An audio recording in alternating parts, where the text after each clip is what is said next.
les églises, quand ils vous donnent le passage biblique, et ils parlent la seconde d'après, ils commencent déjà à parler, à lire le texte. Et moi je me dis, il y a des gens dans l'auditoire qui ne connaissent pas la Bible comme toi, prédicateur. Laisse le temps aux gens.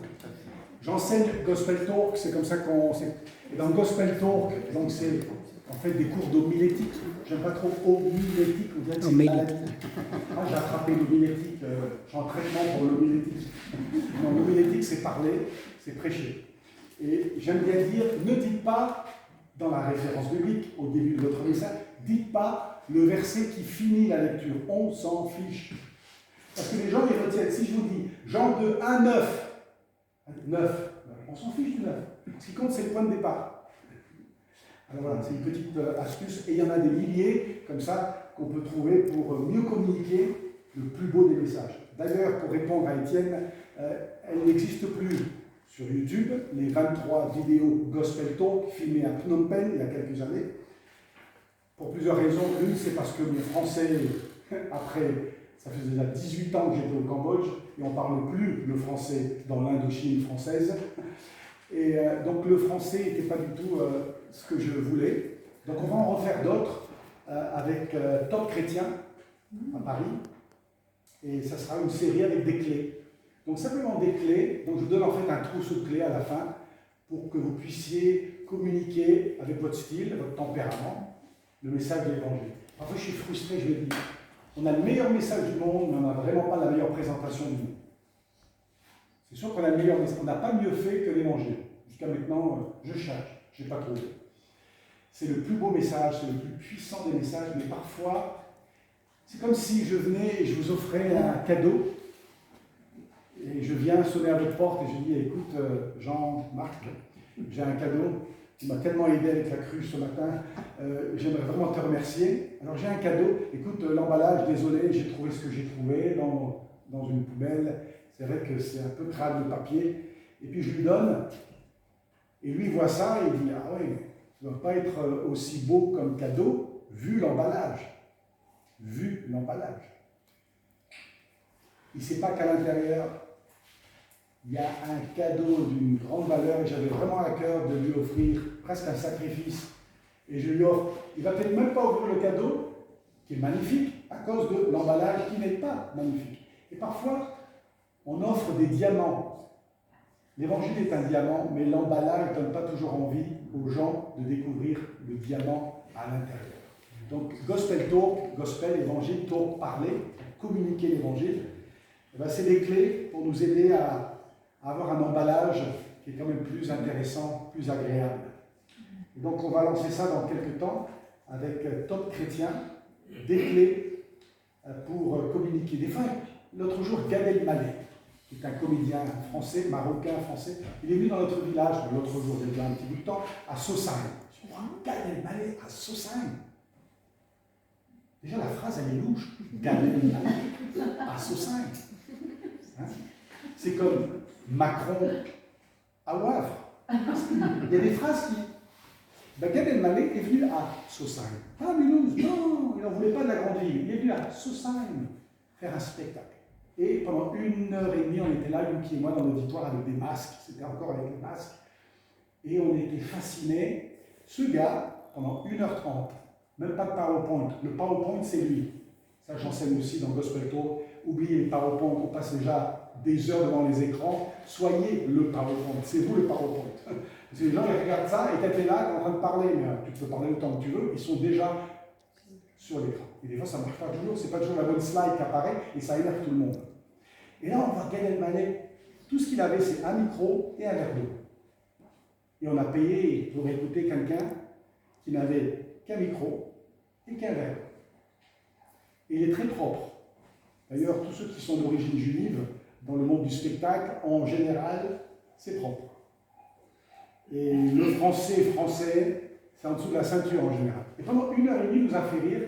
Et j'ai dit, en fait, il racontait n'importe quoi. C'était propre, mais c'était n'importe quoi. Ça nous a détendus pendant 1h30.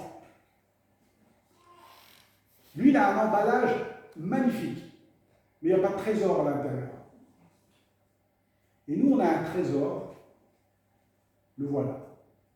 Parfois, l'emballage il n'est vraiment pas à la mesure du trésor. Donc que Dieu nous aide à travailler notre présentation avec l'aide de son esprit. Avec tout ça, je me suis mis la pression pour vous apporter le message ce matin. On va lire chapitre 2, verset 1. Et je lis ceci.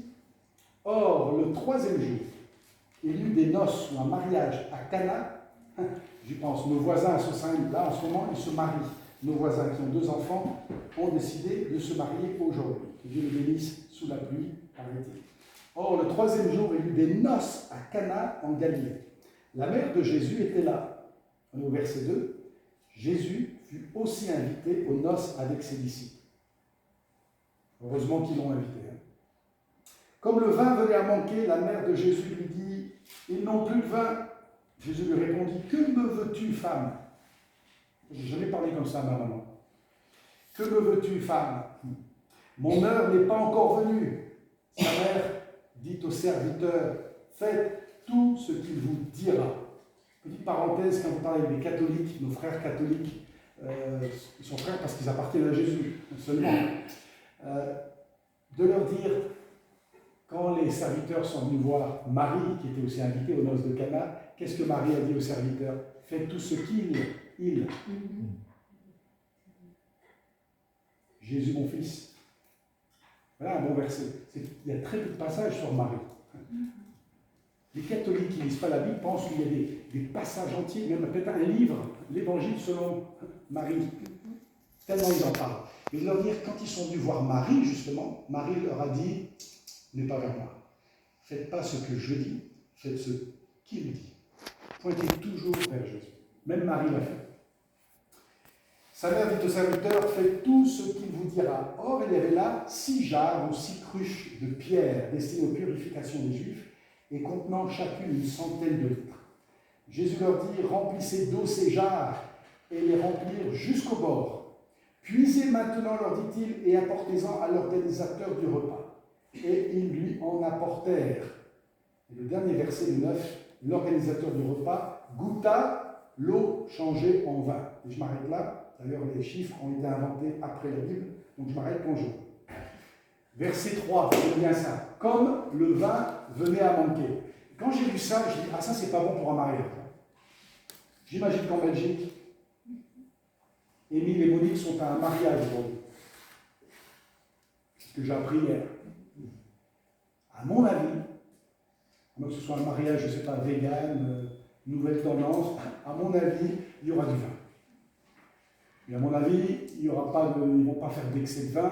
Si c'est un mariage chrétien, en général, il n'y a pas d'excès, mais il y a de la joie parce qu'il y a des bulles, il y a du champagne.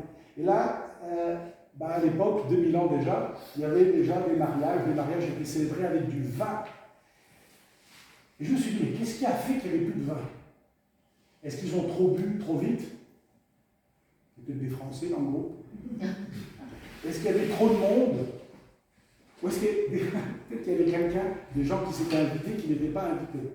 Il y a des gens comme ça, hein. En anglais on dit crash wedding crasher.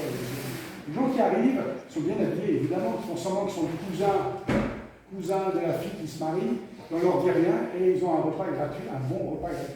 Je ne sais pas pourquoi il n'y avait plus de vin.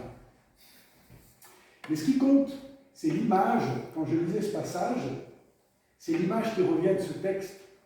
Parce que quand on lit la Bible, on dit Seigneur, il y a quoi pour moi ? C'est bon d'être égoïste qu'à ce moment-là. On a le droit d'être égoïste et de dire Seigneur, il y a quoi pour moi dans ce passage ? Il y a des gens qui lisent la Bible de façon très détachée dans certains milieux chrétiens. Ça devient presque un livre historique, comme si on lisait l'histoire du Moyen-Âge. Voilà, c'était leur histoire. Mais de dire Seigneur, c'est quoi pour mon histoire ? Qu'est-ce que je peux apprendre ? Et c'est bien de prier comme ça et de chercher, en fait, des clés. On parlait des clés tout à l'heure. Chercher des clés. Parce que, je ne sais pas pour vous, mais on a tous besoin de sortir de nos prisons. Et de dire, Seigneur, quelles sont les clés dans ta parole aujourd'hui qui vont m'aider à sortir de ma prison, de mes idées, de mes mensonges qui m'enferment et qui m'empêchent d'être vraiment libre. Chercher les clés. Et j'ai trouvé des clés que j'aimerais vous laisser. Donc quand vous sortez tout à l'heure, là, dans une demi-heure, 40 minutes, j'espère que vous aurez au moins une clé dans la poche une clé qui va vous servir pour toute votre vie. Ce mariage, quand je lisais ce texte, je me dis, tiens, ça ressemble quand même, mariage sans vin, ça ressemble quand même au monde dans lequel on vit aujourd'hui. Et la Belgique et la France, je crois qu'on est un petit peu dans le même bateau, c'est un monde quand même qui ne va pas bien. Quand on a fini avec le Covid, on était tous là. Puis après, Poutine est arrivé aux frontières de l'Ukraine, on s'est dit, ah là là. C'est comme un boxeur, vous savez, il reçoit un coup, il pense que c'est bon, et puis il en reçoit un deuxième, et puis il en reçoit... Le monde est fait de coups, et on est secoué. Alors peut-être qu'on est secoué aussi dans notre propre vie, dans notre santé, nos enfants qui ne vont pas bien. La situation dans le couple, ça ne va pas. Alors, il y a des gros problèmes dans le monde, mais parfois notre problème est plus gros que les problèmes du monde. Et ce mariage sans vin, ça ressemble beaucoup à un monde qui n'a plus de joie. Et je pense que le vin, c'est l'image de la joie. Il y a de la joie quand on peut partager un verre de vin. C'est une image, évidemment. Et on est dans un monde aujourd'hui, en fait, qui n'a pas beaucoup de joie. Hier, quand j'ai commencé, j'ai dit « Ah, ça fait plaisir de voir des sourires ». Mais la réalité, c'est que en France, comme en Belgique, dans les moyens de transport, vos arrêts de bus, regardez aux arrêts de bus. Vous voulez être déprimé, allez aux arrêts de bus. Et vous dites, mais les gens sont vraiment malheureux. Quand on a pris le train l'autre jour, Mulhouse, Luxembourg, Otigny, dans le train d'Otigny, c'était écrit zone de silence. Carrément. Je ne pouvais même pas faire zone de silence. Qu'est-ce qui va m'arriver? Il y avait un militaire devant nous, un gaillard. Je dis, oh là là, si je parle, qu'est-ce qu'il va faire? Zone de silence. Et tout le monde était là. C'est déjà, tout le monde est dans sa bulle, évidemment. Et là, on est vraiment dans le monde du silence. Et tout d'un coup, je vois ce gars, et j'ai vu tout de suite, avec son, comment on dit en anglais, son body language. J'ai dit, ah oui, il est un petit peu différent des autres, il a sa façon de faire. Et il était là, et puis il s'arrête devant tout le monde et fait. Alors, je ne sais pas s'il voulait faire un petit sketch pour animer ce wagon qui était très triste. Je ne sais pas. Et il était là, et puis il passait un peu, il faisait un peu peur, il disait, voilà, qu'est-ce qu'il veut faire? Puis il m'a regardé, et il m'a fait un sourire. Alors les dents, tout est à refaire. Mais il vaut mieux des dents cassées avec un sourire que des belles dents où il n'y a pas de sourire. Et il a fait un sourire comme ça, il m'a regardé, je lui ai fait un sourire. On n'avait pas le droit de parler, une zone de silence. Et j'ai dit, ah ben c'est sympa de voir quelqu'un qui avait l'air heureux, qui était bien dans sa peau, là, qui faisait ça, qui animait comme il pouvait le wagon. Mais il n'y a pas de joie en fait. Il n'y a pas de joie. Il n'y a pas de joie et pourtant, je mets une virgule. Parce que je pourrais terminer en disant, ah notre pauvre monde est vraiment dans la misère. Point. Que Dieu vous bénisse. Bonne journée. Heureusement qu'il y a une virgule. Heureusement que Jésus est venu à ce mariage. Heureusement qu'ils l'ont invité. Pourtant, Jésus est là. Il n'y a pas de joie, et pourtant, Jésus est là. On est dans une société triste, matérialiste, chacun pour soi. Et pourtant, Jésus est là. Oui, il n'y a pas de joie, il n'y a plus de vin, mais Jésus est là, et il a choisi de changer l'atmosphère de notre société, de notre quartier, de ton entreprise, de là où tu travailles, de ton quartier, de ton voisinage. Il a choisi de changer l'atmosphère grâce à toi, et à moi, et à nos cruches. Et à nos cruches. Et j'ai donné comme titre à ce message, remplis ta cruche d'eau. On a lu tout à l'heure, il y avait 6 cruches, ou 6 jarres de pierre dans cette maison à Cana, destinées aux purifications des Juifs et contenant chacune une centaine de litres. 100 litres. Et à mon avis, les maths en Belgique, c'est comme en France, ça fait 600 litres d'eau dans ces 6 jarres, dans cette maison. Et Jésus dit, et qu'est-ce que j'aime ce verset 7, remplissez d'eau ces jarres. Remplis ces jarres d'eau. J'aimerais vous dire, et c'est ça la clé, la première clé, prenez-la et vous la mettez dans votre poche, servez-vous-en. Dieu t'a donné des cruches. Tes dons, tes talents, ta personnalité, tes ressources, ta vie entière est une cruche que Jésus peut utiliser pour changer l'atmosphère du monde sans joie dans lequel tu es. Dieu a besoin de ta cruche. Jésus, le jour de ce mariage, avait besoin des cruches pour que le vin continue de couler. Ma question c'est, est-ce que tu te sers aujourd'hui de ta cruche ou de tes cruches? Je ne sais pas si l'expression existe aussi en Belgique, mais quand les gens ils sont un peu, pas tout à fait, ils disent, ah mais quelle cruche celle-là. Quand vous renversez le café pour la 3e fois dans la matinée, au travail, c'est pas possible. Quelle cruche. Ce gars, ce nouveau, ce stagiaire qui ne sait pas s'y prendre. Ce matin, quand je suis venu chercher du café, il y avait une stagiaire qui servait à 7h du matin, elle servait pour la première fois le matin le café, pour vous et moi. Et elle faisait ça très bien. Mais c'est possible qu'elle va faire tomber peut-être la cafetière et puis l'eau ne va pas être exactement au niveau qu'il faudrait. On va dire, oh, quelle cruche. Si on vous dit ça, vous dites, Seigneur, alléluia, je suis une cruche pour toi. Amen. Pour beaucoup de chrétiens, leur cruche ne sert plus à rien. Elle servait, passé, elle ne sert plus aujourd'hui à changer l'atmosphère ou à faire une différence pour le royaume de Dieu. Et leur cruche, je ne sais pas où elle est, sur une étagère, parfois même de l'église, sur l'étagère de l'église, recouverte de poussière. Elle ne sert à rien. Elle est recouverte de poussière et elle est là. Alors peut-être qu'on a mis une petite étiquette à côté avec votre prénom. Marcel, né en 1961, cruche de grande valeur pour le Seigneur. C'est pas mal ça. Si on écrit en latin, ça fait encore mieux. Quand on allait faire des sorties au musée quand j'étais petit, je dis mais quelle idée, déjà on n'a pas envie d'y aller. On voit des cruches de Mésopotamie, on ne sait même pas où c'est la Mésopotamie. C'est fissuré, ça fait encore vintage quand c'est fissuré. Et vous dites exactement la date et c'est écrit en latin. En latin. Et bien c'est là, nos cruches parfois elles sont sur l'étagère. Sophie, née en 1943, cruche de grande valeur pour le service du Seigneur. Et c'est sur l'étagère de nos églises. Et puis on te voit le dimanche, on dit, ah ouais, raconte-moi, allez, raconte-moi Marcel, c'était comment quand tu sortais dans les rues là, à l'époque, dans les années 60, là, tu faisais de l'évangélisation, waouh, raconte-moi. Alors elle te parle de sa cruche, comment sa cruche a changé l'atmosphère à l'époque. Émile nous parlait dans la voiture hier du Jesus People, ce grand mouvement parmi les hippies dans les années 60 en Californie, qui a permis à des milliers de jeunes d'être baptisés dans la mer et de confesser leur foi en Jésus. Aux États-Unis, il y a quelques mois, on était là à l'avant-première, le premier jour, quand le film Jesus Revolution est sorti sur les écrans. Et on dit, waouh, c'est formidable ce qui s'est passé en 1969. Parmi ces gars qui fumaient des joints, qui s'habillaient comme ils voulaient, qui étaient en sandales, qui étaient là, Jesus, ils n'avaient pas tout compris au début, mais après ils ont compris tout le plan de Dieu. Et il y a des gens comme ça qui disent, ah, Timothée, c'est en 67. Ah là là, on en a vu des choses, hein, la campagne avec Opération Mobilisation, que je t'explique comment le Seigneur s'est servi de ma cruche en 67. Mais la cruche que Dieu s'est servi en 1967, elle est aujourd'hui sur l'étagère.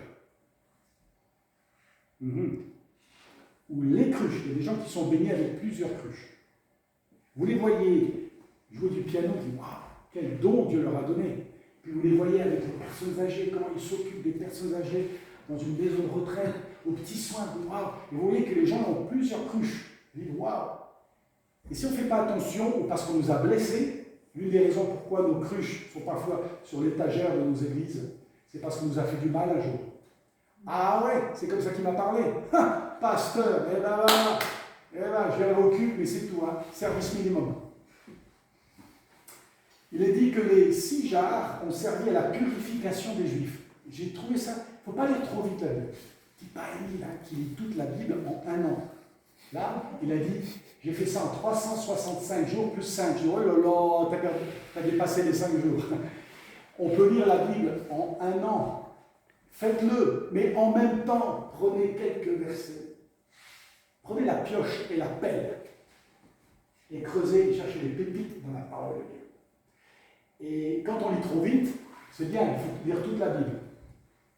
Et les gens, après 20 ans de conversion, ils n'ont toujours pas lu Lévitique. Ah, ils ont vu toute la série sur Netflix, mais ils n'ont jamais lu Lévitique. Lisez toute la parole de Dieu. C'est comme un piano où il faut toutes les notes. Il y a des gens qui aiment bien. Ah, moi j'aime bien les psaumes, Timothée. Ah, c'est bien les psaumes. Et tu as la touche blanche là qui est à côté qui dit hey, quand est-ce que tu vas me toucher? Tout le piano, tout le clavier. Lisez toute la parole de Dieu. Et j'ai trouvé une pépite en creusant dans ce passage de Jean chapitre 2, purification des Juifs. J'ai dit tiens, c'est intéressant. Ces 6 jarres, jusqu'au moment où Jésus arrive au mariage, ont servi pour la purification des Juifs, une cérémonie juive, évidemment. Mais Jésus, quand il vient à ce mariage, il va changer le rôle qu'avaient ces 6 jarres, jusqu'à maintenant. Je ne sais pas, voilà une autre clé à mettre dans la poche, je ne sais pas à quoi ta cruche a servi jusqu'à maintenant. Elles ont servi pour une cérémonie religieuse, jusqu'au moment où Jésus arrive et change la fonction. Il change la fonction de ces cruches. Tu dis, ah ouais, moi j'ai déjà tout prévu, je gagne de l'argent, on va payer notre maison, oui, il manque encore 10 ans pour la payer. Tu dis, ouais, j'ai tout tracé ma route. Et Jésus arrive comme aux noces de Cana et il dit, tu sais tes cruches là, tu pensais que tu allais te servir de tes cruches pour cette fonction-là jusqu'au jour de ta mort. Et si Dieu bousculait ton emploi du temps, ton planning, parce qu'on dit il est le sauveur et le Seigneur de ma vie. Des fois, on ne sait même pas ce qu'on dit, on ne sait même pas ce qu'on chante des fois.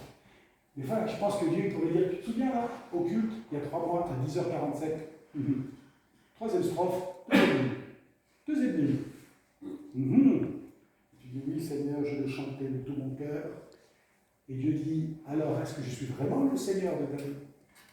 Parce que tu as chanté, j'irai parler de toi au bout du monde. Et Dieu dit, ok, prépare-toi, Kazakhstan, je répète, Kazakhstan. Déjà, tu sais même pas aussi sur la carte. Tu dis, ah oui, ça s'écrit comment? Oh là, ça fait peur, Kazakhstan.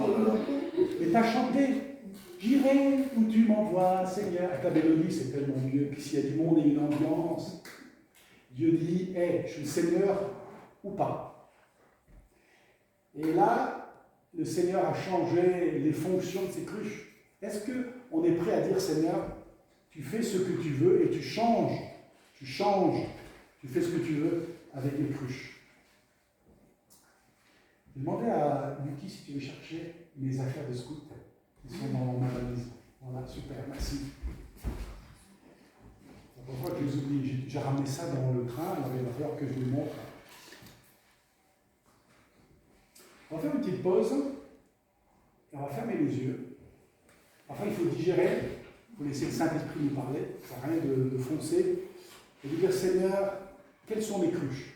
Dites-lui, Seigneur, quelles sont mes cruches, et est-ce qu'il y en a certaines de ces cruches qui sont aujourd'hui sur l'étagère de ma vie? Pour une première fois, je pense que c'était la toute première fois où j'ai vu le miracle de l'eau changeant en vin. J'ai décidé de remplir ma cruche, ma petite cruche, et que j'ai vu le miracle de l'eau changeant, de l'atmosphère changée par la grâce de Jésus. Parce que c'est Jésus qui fait le miracle. Vous remplissez votre cruche, mais c'est lui qui fait le miracle. J'avais 12 ans, et puis avec mon frère, on faisait partie des scouts. Les scouts, ça s'appelait les éclaireuses unionistes de France. Plus c'est long, mieux c'est. Et on était là, et moi je faisais partie des louveteaux. Il y avait les louveteaux et les louvettes. Et je suis rentré chez les louveteaux à l'âge de 10 ans, et on a fait 3 camps d'été. Et ensuite, il y a eu les éclaireurs, les routiers, c'est les plus grands, les guides pour les filles. Et j'avais 12 ans, et j'appartenais à cette... tout était centré autour de l'histoire de Mowgli, je ne sais pas pourquoi, le livre de la jungle. Et il y avait Bagheera, donc c'était plus Madame, c'était Bagheera, d'un coup, Akela, notre chef, Monsieur Magne, que j'ai appelé l'autre jour au téléphone, qui est très âgé maintenant, c'était Akela. Et à l'âge de 12 ans, en 1985, j'avais ma petite chemise de scout que j'ai retrouvée dans ma malle. Cette chemise est restée 20 ans chez mon frère à Waterloo, en France, dans sa malle. Et quand je suis revenu définitivement du Cambodge, j'ai réouvert ma malle, j'ai retrouvé mes albums à photos et plein de souvenirs d'enfance. et j'ai retrouvé ma petite chemise de scout, plutôt de louveteau. Il y en a qui est dit là. Ne manquez pas de ma petite chemise bleue. C'est pas ça. Joli, hein? Alors j'étais cisonnier. Donc j'ai 2 bandes, attention. Cisonnier, ça veut dire je m'occupais de 5 garçons. Moi j'étais le 6e. Cisonnier, on faisait partie des loups marrons. Loup marron, pas de fanfaron. Loup marron, toujours d'aplomb. Notre cri de guerre, vous inquiétez pas. Tout va bien. Et j'avais 2 étoiles. J'en ai déjà perdu une, je ne sais pas pourquoi. Alors il y en a une qui est partie. Et là, il y avait derrière cet écuisson, il y avait une pièce de 1 franc. On est en 85, hein. Pour les plus jeunes, oui, il existait 1 franc à une époque. Et il y avait une pièce d'1 franc, parce qu'il n'y avait pas de téléphone. Ah, c'était magnifique. On faisait 3 semaines de jeux, de camp. On n'avait pas de téléphone, c'était le bonheur. Un grand B. Et si on se perdait dans un village perdu en Auvergne, parce qu'on faisait nos rencontres en Auvergne, on trouvait une cabine téléphonique. J'explique, une cabine téléphonique de la porte. Là, il y a plein de livres maintenant, de près. Il y avait une cabine et on déchirait, on prenait la pièce de 1 franc, on la mettait, on disait à quel âge je suis perdu, je ne sais pas où je suis dans ce village d'Auvergne, viens m'aider. Je n'ai jamais utilisé la pièce, donc merci Seigneur, je n'ai jamais été perdu. Mais il y a ici, sur le côté, et c'est ça qui m'intéresse, c'est les écuissons qu'on gagnait. On ne donnait pas des écuissons comme ça. Il fallait faire des épreuves. Là, rouge, c'est bon cuisinier. Je ne sais même pas pourquoi ils me l'ont donné, je ne sais toujours pas cuire un œuf. Toujours pas. À 50 ans, je ne sais toujours pas cuire un œuf. Donc par grâce et par amour, ils me l'ont donné. Bon joueur, donc il fallait faire de la compétition. Bon nageur, petite grenouille, pour le bon nageur. Bon campeur, mais il y en avait une que je voulais absolument, c'était ami de la Bible.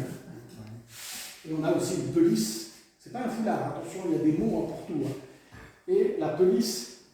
Et je tenais tellement à avoir ami de la Bible. Comme j'étais le fils du pasteur en plus, il fallait quand même que je montre que j'aimais beaucoup la Bible.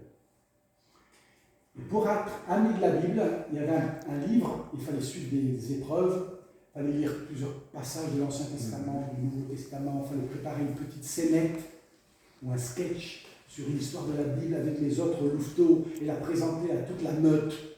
Je me souviens. Mais l'épreuve ultime, c'était de préparer une prédication ou un petit message que j'allais apporter à tous les louveteaux, les nouvelles et les responsables lors d'un culte ensemble. Oh là là, c'était la grande épreuve. Et je me suis préparé à cette épreuve parce que je tenais à avoir les cuissons amis de la Bible. Et puis j'ai préparé une histoire. J'ai pris l'histoire du petit garçon avec les 5 pains et les 2 poissons. J'ai préparé ça, j'ai demandé conseil à mon père, tout ça. Parce que lui, il prêchait depuis des années, j'ai pris des notes, et je suis arrivé à ce camp, dans les Alpes de Haute-Provence, juillet 1985. Avec ma petite valise, il n'y avait pas de roulette. Il fut un temps, il n'y avait pas de roulette dans les valises. Et puis on est arrivé, et le jour est arrivé un matin, il faisait très chaud. Je transpirais parce qu'il faisait chaud, mais je transpirais parce que j'allais donner pour la première fois de ma vie, à 12 ans, mon premier message. Et puis c'était là, une cinquantaine, en plein air, à Josier, près de Barcelonnette, là-bas, la frontière italienne. Et j'étais là avec mon message que j'avais préparé. Et j'ai donné mon tout premier message. J'avais déjà 2 ans plus tôt, et j'ai retrouvé ça dans ma malle, fait à l'âge de 10 ans, 1983, des petites cassettes d'évangélisation. J'explique, ça s'ouvre. Vous avez face A, quand c'est fini, vous retournez la cassette. Quand c'est cassé, vous prenez du scotch, vous scotchez, vous prenez un bic, vous roulez, ou si vous avez, vous roulez, et puis vous écoutez la musique qui a été abîmée, et ça fait « Je te loue Seigneur, je te bénis Jésus ». Donc c'est, voilà, c'était comme ça. Et puis on mettait ça dans une petite boîte, et on avait un Walkman, et on frimait avec son Walkman, et à un moment, même sous la pluie, c'est pas grave, et on changeait. Et là, dans les rues, on pouvait danser. Et j'ai fait des cassettes comme ça, que vous pouvez trouver sur YouTube. Ma femme et les amis sur YouTube, quelques-unes. Alors j'ai une voix, j'ai 10 ans évidemment, donc. Et puis je prêche de tout mon cœur dans ma chambre, et on a fait des cassettes, et j'ai appelé ça « Message pour tous ». Succès international, évidemment. Donc j'avais un peu d'expérience quand je faisais face à tous ces louveteaux et ces nouvelles. Et quand j'ai fini de prêcher, mon message sur les 5 pains et les 2 poissons. J'avais qu'une envie, c'est de recommencer. Et là, j'ai découvert que c'est quelque chose que j'aimais faire, que peut-être Dieu allait se servir de ma vie à annoncer l'Évangile. Et avec le recul, des années plus tard, en ayant lu Jean chapitre 2, l'histoire de Cana, qu'est-ce qui s'est passé en fait? Ce jour-là, quand j'ai commencé à préparer mon tout premier message, en fait, j'avais ma cruche, ma vie. Il n'y avait rien. Mais je savais, je ne le faisais pas pour les cuissons, d'ailleurs, ils ne me l'ont jamais donné. Vous avez vu, amis de la Bible?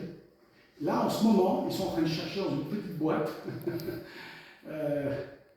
des années après, les cuissons qui me manquent. Parce que j'ai appelé Akela. Quand je l'appelais au jour, je l'appelais Akela. Alors, ça lui a rappelé des souvenirs des années 80. Je lui dis, je cherche les cuissons que j'aimerais mettre sur ma petite chemise. Donc, à l'heure où je vous parle, il cherche là-bas, dans le village en Auvergne, dans une boîte. Et c'était quoi en fait? J'avais pris ma vie et je dis, Seigneur, c'est pas pour les cuissons, c'est parce que je veux partager avec les autres louveteaux et louvettes ta parole. Avec le recul, qu'est-ce que j'ai fait? C'est pas Jésus qui a rempli ma cruche, c'est pas Jésus. C'est moi. Et j'ai pris ma cruche, j'ai dit, Seigneur, parce que quand on prie, c'est une bonne chose, on commence par la prière. Peu importe ce que votre cruche va faire pour Dieu. Il dit, Seigneur, j'ai jamais prêché. J'ai peur, mais je pense sur toi. Alors j'ai trouvé un passage biblique. Je dis, Seigneur, cette histoire est formidable. Le petit garçon qui donne ses 5 pains. Je la connaissais tellement bien que j'étais comme le garçon dans l'histoire. J'ai toqué à la porte de mon papa. Je dis, papa, on fait comment pour bien préparer un message? Il m'a donné des conseils. C'était gospel talk avant l'heure. Et il m'a donné des conseils. Et je remplissais. Je ne savais pas que je remplissais en fait ma cruche. Et je l'ai rempli. Jésus a dit, remplissez à rabord. À rabord, on l'a lu tout à l'heure. Et j'ai rempli. Et j'ai prié encore. Et j'ai pris des notes. Et quand ma cruche était remplie, ben j'ai pris ma cruche, ma valise s'enroulait, et je suis parti avec tous les autres à Josier dans les Alpes. Et quand je suis arrivé, eh bien, j'ai fait confiance à Jésus pour que l'eau se change en vin. Et au moment où j'ai pris la parole avec ses enfants, qu'est-ce qui s'est passé? Jésus a fait ce que moi et toi ne pourrons jamais faire. Et ça enlève la pression, je peux vous le dire. Vous faites votre travail, vous remplissez votre cruche d'eau, et vous vous attendez à ce que Jésus fasse le miracle, que lui seul peut faire. Et qu'est-ce que je fais depuis ce jour-là? Ben, je continue à remplir ma cruche. Je peux vous dire, des fois, je confesse, je la remplis à moitié. Ah, on n'a pas le temps, on a plein de choses à faire. Et Dieu dit oui. Et si tu avais passé du temps dans ma présence, ça aurait été du bon vin. Mais depuis ce jour, je voyage. Maintenant, nous le faisons à 2 et on voyage. Chacun avec sa cruche, notre valise, avec 4 roulettes, on est passé là. Et on voyage. Je vais dans un bidonville en Inde. Je ne connais pas tous ces pauvres. Il n'y a pas plus pauvre qu'un bidonville en Inde. Je peux vous le dire tout de suite. J'ai fait les 5 continents, j'ai vu beaucoup de pays, beaucoup de misère. À Bangalore, en Inde, c'est le trou. C'est tout en bas de l'étage.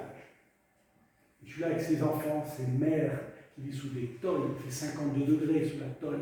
Quand les Français se plaignent, je dis, passez une semaine à Bangalore et on reparlera quand on viendra. Et puis je suis là et je fais confiance à Dieu parce que j'ai rempli ma cruche. Et ces Indiens que je ne reverrai plus jamais dans ce bidonville de Bangalore, Dieu les touche. Je rentre dans une université, moi qui n'ai pas le bac, je rentre dans une université, dans un auditorium, en Angleterre, au Canada, et je vois ces étudiants qui parlent bien, très proche English. Et là, je suis impressionné, j'ai dit, oh là là, Seigneur. Mais après, je me souviens, mais j'ai rempli ma cruche. Donc tout va bien. Je rentre dans une prison, on ne se connaît pas, on est de 2 mondes différents, mais j'ai rempli ma cruche, je rentre dans une maison de retraite. Les EHPAD, on les appelle en France, les EHPAD. Et ils sont là, ils ont 95 ans, certains parlent tout seuls, ils ont perdu la tête, ils ont Alzheimer. Et j'ai dit, oh là là, Seigneur, on va faire comment? Et Dieu me dit, c'est bon. Et au moment où je verse, ça change de couleur. Et attendez-vous à ce que quand vous versez votre cruche remplie d'eau, vous attendez à ce que le miracle se produise.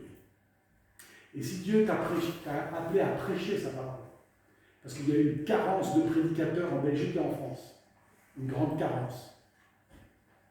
Où sont les évangélistes à plein temps? Où sont les Billy Graham français et belges? Alors on a appelé Louis Palaro, on a appelé Billy Graham, on a appelé Renard Bonquet. Où sont les Belges, les Français qui vont se lever, qui vont dire « Moi je serai un proclamateur de la bonne nouvelle de Jésus ». À plein temps. Salaire ou pas, ce n'est pas le salaire qui détermine mon appel. Les gens qui disent « Ah ouais, mais là financièrement, ça a l'air un peu dur, donc je ne prends pas ça. » Mais ça, c'est justement ce que Dieu voulait pour toi. Mais tu ne le prends pas, parce qu'on a encore nos lunettes. Ah oui, mais financièrement, il faut penser, la maison, on va la payer comment? Quand je dis aux gens que je n'ai pas eu de salaire depuis 1998, ils disent comment? 1998, mais ça fait loin ça. Oui, ça fait loin, pas de salaire. Quelqu'un m'a posé une question l'autre jour à table, on était à la WEC, une dame a dit « Tu fais comment? Vous faites comment ?» J'ai dit « Ah là là, je ne vais pas te répondre. » Parce que si j'ai compris que tu es une enfant de Dieu comme moi, je ne vais même pas te répondre, je ne réponds plus à cette question. Parce que si tu connais Dieu et tu connais le Dieu de la Bible, qui a pourvu pour Moïse dans le désert, tu as déjà la réponse. Et j'ai dit à cette dame, j'ai dit en fait, je ne me suis jamais posé la question. Et j'ai peur de me la poser. On fait comment pour avoir de l'argent à la fin du mois? Cette question-là, je ne me suis jamais posée. En 25 ans. Jamais. Parce que j'ai peur de me la poser. Parce que si je me la pose, je dis, ah ouais, mais ah ouais, on va faire comment? Ah, bah, heureusement qu'on m'a posé cette question et que je commence finalement après 25 ans à y penser. Je n'y pense pas. N'y pensez pas. Et parfois, on parlait ce matin de le français très rationnel. Parfois, il faut enlever nos lunettes rationnelles belges ou françaises et les poser et dire Seigneur, je veux lire ta parole et croire que tu vas pourvoir à mes besoins.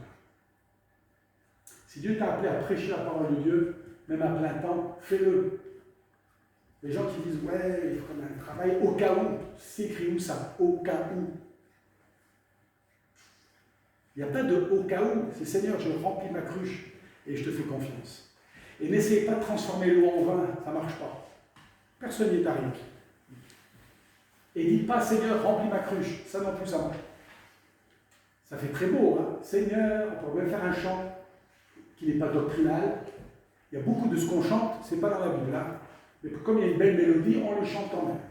Ne basez pas votre foi sur les chants. Basez votre foi sur la parole de Dieu. Amen. Et les gens qui passent plus de temps dans les chants que dans la parole de Dieu. Donc, tout ce qui vient, ils prennent. Passez du temps dans la parole de Dieu. Et n'essayez pas de transformer l'eau en vin. J'ai rencontré des missionnaires au Cambodge et ailleurs qui sont épuisés parce qu'ils essayent de changer la couleur de leur cruche. Ils essayent. Il faut qu'il y ait du vin parce qu'on envoie notre lettre de nouvelles et puis notre église qui nous a envoyé, qui prie pour nous et qui donne financièrement. Il faut qu'elle voie qu'il y a eu des baptêmes, n'est-ce pas? Alors on prend des photos.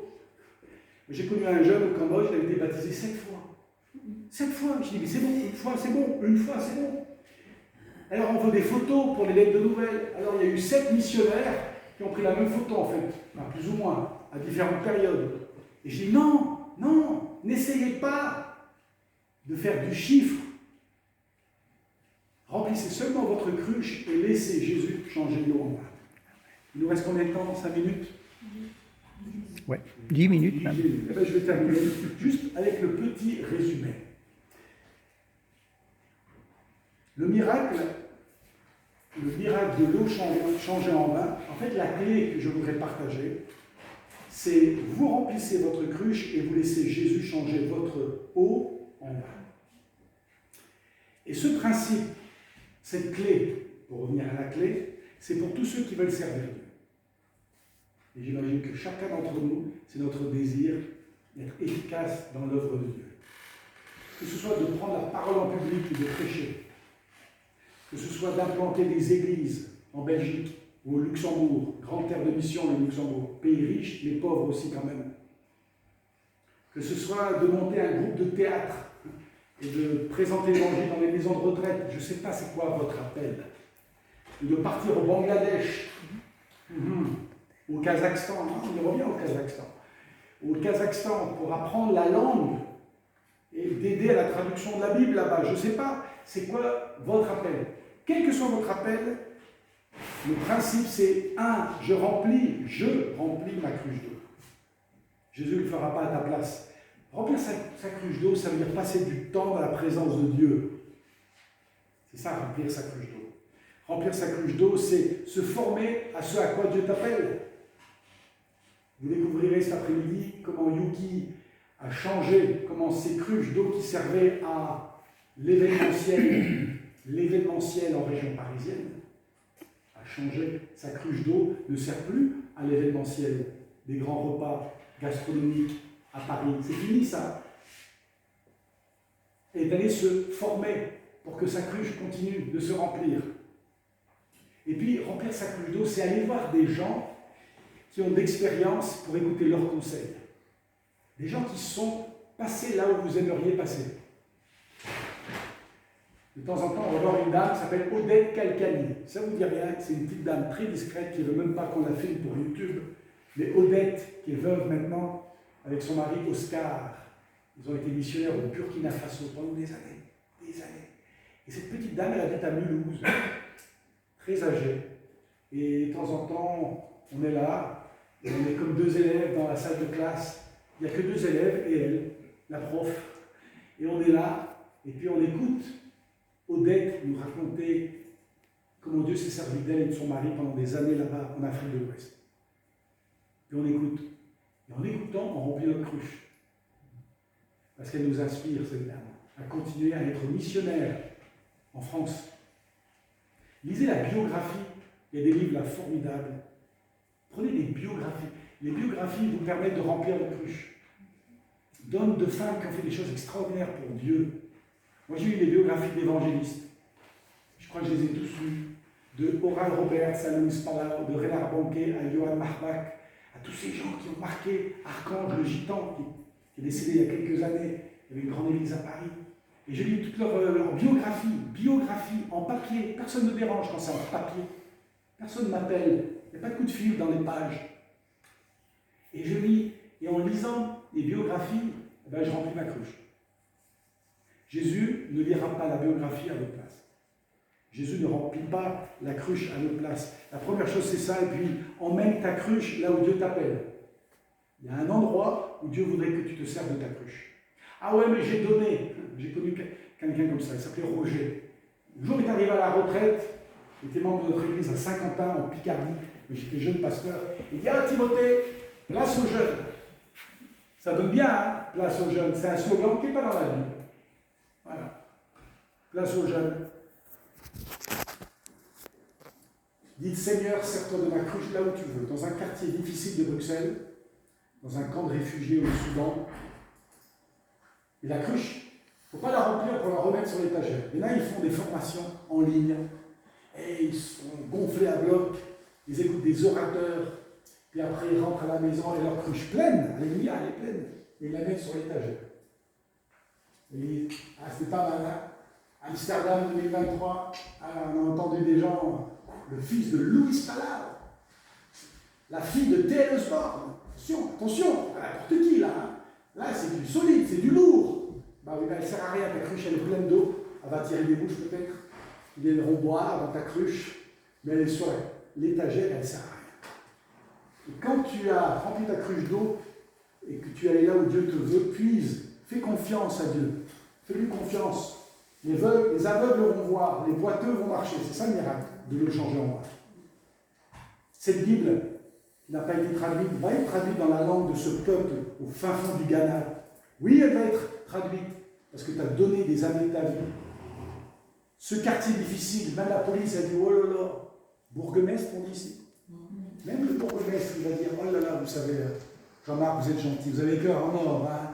Et vous savez, ce quartier, ça fait 40 ans qu'on essaye de changer le climat du quartier, on n'y arrive pas. Mais la bourgmestre, elle ne sait pas que Jean-Marc il a rempli sa cruche d'eau. Et quand il rentre dans ce quartier difficile, comme David Wilkerson qui est arrivé dans le Bronx à New York en 1958, il a rempli sa cruche d'eau et le miracle s'est produit. Attendez-vous au miracle de l'eau changée en vin. Amen. Amen. Seigneur, merci pour cette histoire vraie ce premier miracle. Et s'il y avait un premier miracle aujourd'hui dans nos vies, si aujourd'hui c'était une journée dans notre calendrier, on peut dire c'est ce jour-là que Jésus est entré dans ma maison, dans ma vie.